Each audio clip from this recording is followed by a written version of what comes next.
12 ঘন্টার ব্যবধানে বরাকে গ্রেপ্তার আরো এক ভুয়া চিকিৎসক। বড়খোলার পর জিরিঘাটে ভুয়া চিকিৎসকের বিরুদ্ধে সফল অভিযান পুলিশের।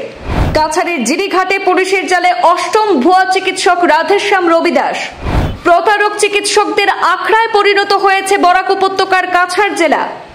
একের পর এক ভুয়া চিকিৎসক ধরা পড়ছেন পুলিশের জালে। ডিগ্রি প্রদানকারী দুটি ভুয়া এজেন্সির সন্ধান পেয়েছে পুলিশ। গ্রেপ্তারি তালিকা দীর্ঘ হবে বলে ইঙ্গিত দিয়ে রাখলেন জেলার senior police super Numal Mahatta. Cachar জেলার বড়খোলা বাজারের পর এবার জিরিঘাট থেকে আরো এক ভুয়া চিকিৎসককে গ্রেপ্তার করেছে কাছাড় পুলিশ। জিরিঘাটে ফার্মাসির সঙ্গে চেম্বার খুলে অবৈধভাবে চিকিৎসা সেবা প্রদানকারী রাধেশ্যাম রবি দাসকে আটক করে তার চেম্বার থেকে বেশ কিছু সন্দেহজনক নথি বাজেয়াপ্ত করেছে পুলিশ।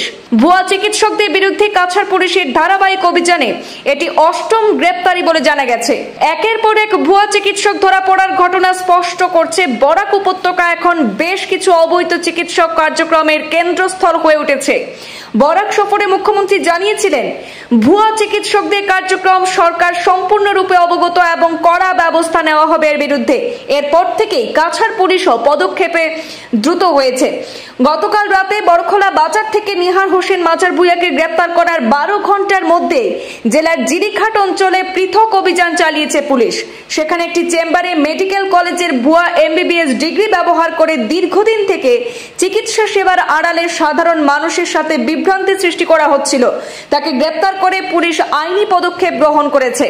এদিকে কাছাড়ের senior police super Numal Mahata সংবাদ মাধ্যমে জানিয়েছেন, গোপন সূত্রের ভিত্তিতে কাছাড় পুলিশ জিরিঘাট এবং বড়খোলা থেকে দুজন ভুয়া চিকিৎসককে গ্রেপ্তার করেছে। অভিযানের সময় উভয় ফার্মাসি থেকে বহু সন্দেহজনক নথি বাজেয়াপ্ত করা হয়। সিনিয়র পুলিশ সুপার আরও জানান, শিলচরের দুটি অবৈধ এজেন্সি থেকে ভুয়া MBBS ডিগ্রি প্রদান করা হতো। পুলিশ ইতিমধ্যেই সেই এজেন্সি সম্পর্কিত বিস্তৃত তথ্য হাতে এনে কঠোর আইনি পদক্ষেপ গ্রহণ করবে বলে জেলাবাসীকে আশ্বস্ত করেছেন জেলার senior police super Numal Mahata.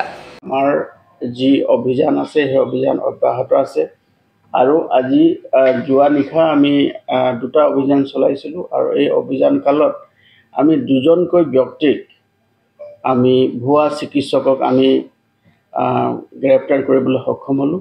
দুইজন ব্যক্তি বেলেগ বেলেগ স্থানত তেওঁলোকৰ নিজৰ এজন কোৱালিফাইড বা ডিগ্ৰীধাৰী ডক্টৰ হিচাপে তেওঁলোকে চিকিৎসা সেৱা আগবঢ়াই আছিলে।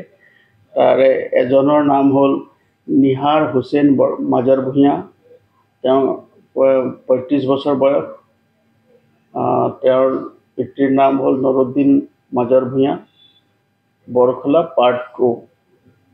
তেখেতক যেতিয়া আমি সোধপোছ কৰোঁ, তেখেতক দেখিছোঁ তেওঁ MBBSৰটো কাগজ তেওঁ আছে, পেড আছে, তাৰ লগতে তেওঁ MD আৰু DMA বুলি এইকেইটা তেওঁ পেডত তেওঁ লিখি তেওঁ ভুৱা চিকিৎসা চলাই আছিলে আৰু সৰ্বসাধাৰণ ৰোগীক তেওঁ আৰ্থিকভাৱে শোষণ কৰি আছিলে। আৰু তেওঁৰ যিটো ফাৰ্মাচী আছিলে সেই ফাৰ্মাচীটোৰ নাম হ'ল দিলচান ড্ৰাগছ আৰু এটা আছিলে সানিয়া ড্ৰাগছ। এই দুটা ড্ৰাগছৰ মানে যিটো ফাৰ্মাচী খুলি তেওঁ তাতে নিজৰ চেম্বাৰ খুলি তাত তেওঁ চিকিৎসা আগবঢ়াই আছিলে। আৰু দ্বিতীয়জন ব্যক্তি হ'ল ৰাধেশ্যাম ৰবি দাস। তেওঁৰ ঘৰ হ'ল জিৰিঘাট বাজাৰ, জিৰিঘাট। তাত তেওঁ থাকি তেওঁ নিজকে এজন ডিগ্ৰীধাৰী MBBS ডক্টৰ হিচাপে তেওঁ চিকিৎসা সেৱা আগবঢ়াই আছিলে।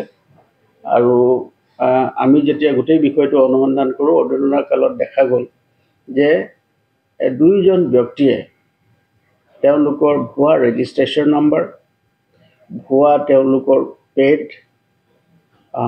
আৰু ভুৱা তেওঁলোকৰ চিম্বল এইবিলাক লগাই তেওঁলোকে সেই স্থানীয় ৰাইজক আৰু দুৰ্গত লোকক তেওঁ চিকিৎসা সেৱা আগবঢ়োৱাৰ নামত আৰ্থিকভাৱে শোষণ কৰি আছিলে। আৰু দুইজনকে সোধপোছ কৰোঁতে মই নিজেও সোধপোছ কৰিছোঁ আৰু দুইজনকে সোধপোছ কৰোঁতে তেওঁলোকে সেই কথা স্বীকাৰ কৰিছে। আৰু তেওঁলোকে যিবিলাক ৰোগীক লৈ চিকিৎসা সেৱা তেওঁলোকৰ জবানবন্দী আমি লৈছোঁ, তেওঁলোকেও জনাইছে যে তেওঁলোকে তাতে চিকিৎসা তেওঁলোকে লাভ কৰিছিলে আৰু তেওঁলোকক আৰ্থিকভাৱে শোষণ কৰা হৈছিলে। গতিকে বৰ্তমান সময়ত আমাৰ এই অভিযান অব্যাহত আছে আৰু এই অভিযান কালতে আমি কিছুসংখ্যক লোকৰ আমি নাম আমি শ্বৰ্টলিষ্ট কৰি অনুসন্ধান কৰি আছিলোঁ। অনুসন্ধান কালতো তেওঁলোকে ভুৱা চিকিৎসক হিচাপে প্ৰমাণিত হৈছে, কিন্তু তেওঁলোকে বহুত কেইজন লোক বৰ্তমান পলাতক অৱস্থাত আছে। আৰু ইয়াৰ যি প্ৰাৰম্ভিক তদন্তত আমি দেখিছোঁ যে শিলচৰত অৱস্থিত দুটা এজেঞ্চিয়ে, এতিয়া মই নাম নকওঁ, দুটা এজেঞ্চিয়ে ভুৱা এজেঞ্চি তেওঁলোকক ভুৱা MBBSৰ চাৰ্টিফিকেট যোগান ধৰাত তেওঁলোকক সহায় কৰিছে। গতিকে আমি সেইখিনিও অনুসন্ধান কৰি আছোঁ। আৰু সেই যিকেইজন ব্যক্তিয়ে এই ভুৱা এজেঞ্চি চলাই আছিলে তেওঁলোককো আমি বৰ্তমান আমি অনুসন্ধানৰ পাৰভিউত আমি তেওঁলোকক ৰাখিছোঁ। আৰু অতি শীঘ্ৰেই আমি আৰু কেইবাজন ব্যক্তিক আমি ভুৱা চিকিৎসক আমি কৰায়ত্ব কৰি তেওঁলোকক আমি অনাৰেবল আদালতত আমি হাজিৰ কৰাবলৈ সক্ষম হ'ব বুলি আশা কৰিছোঁ। আৰু এই যিটো চক্ৰ ইয়াত কাম কৰি আছে, ইয়াৰ বিৰুদ্ধে আমি কঠোৰ হৈ আছোঁ। আৰু কোনো ধৰণৰ এনেকুৱা অবৈধ স্বাস্থ্য সেৱাৰ নামত অবৈধ ব্যৱসায় চলাই থকা যিকোনো ব্যক্তি আৰু যিকোনো অনুষ্ঠানৰ বিৰুদ্ধে আমি কঠোৰতম আইনগত ব্যৱস্থা ল'বৰ কাৰণে আমি তৎপৰ হৈ আছোঁ। এতিয়ালৈকে ছাৰ কিমানজন ধৰিলে? বৰ্তমানলৈকে আমি 8জন ব্যক্তিক এৰেষ্ট কৰিছোঁ। আৰু সকলো কেইজনে চিকিৎসকে ভুৱা। আৰু তেওঁলোকৰ পৰা আমি লাভ কৰা তথ্য মতে তেওঁলোকে সম্পূৰ্ণৰূপে আভুৱা ভৰি দুৰ্গত লোকৰ আৰু স্থানীয় ৰাইজক তেওঁলোকে আৰ্থিকভাৱে চিকিৎসা সেৱাৰ নামত শোষণ কৰি আছিল।